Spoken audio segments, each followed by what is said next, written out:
With continuing coverage of Hurricane Ian as it continues to threaten parts of the East Coast. President Biden warned it may be responsible for substantial loss of life. NBC's Bree Jackson is in Washington with the latest on the federal response. Bree, good morning. Good morning, Maureen. Dave, the head of FEMA will be on the ground there in Florida and is expected to visit hard-hit areas and assess the damage caused by Ian.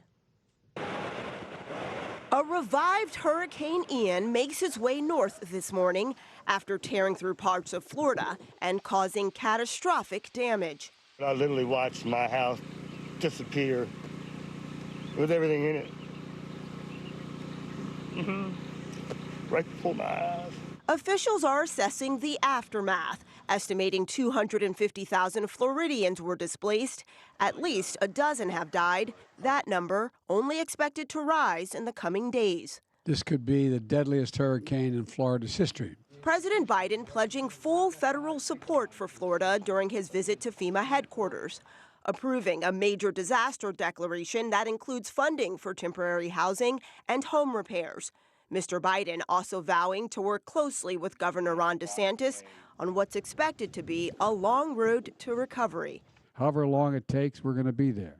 That's my commitment to you. As Floridians take stock of the damage, Hurricane Ian is now on track to make a second U.S. landfall, bringing damaging winds and torrential rain to South Carolina. We know there's going to be more, a lot of hot water in Charleston. Georgia and North Carolina are also bracing for fierce impacts. So for North Carolinians, I want to be clear. This storm can still be dangerous and even deadly.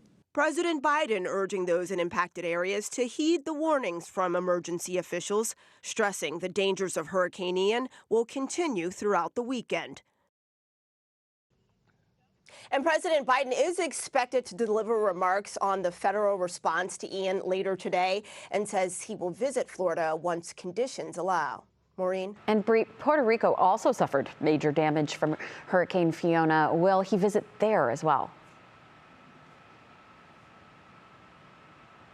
Yeah, that's right. As you may recall, that happened about a month ago, and residents there are still on edge and concerned. President Biden, when asked about possibly visiting Florida yesterday, responded to a question about Puerto Rico, saying that he does plan to visit, but no exact date was given. All right, Bree, we will be watching all of this unfold over the next several days, even weeks. Thank you so much for the update.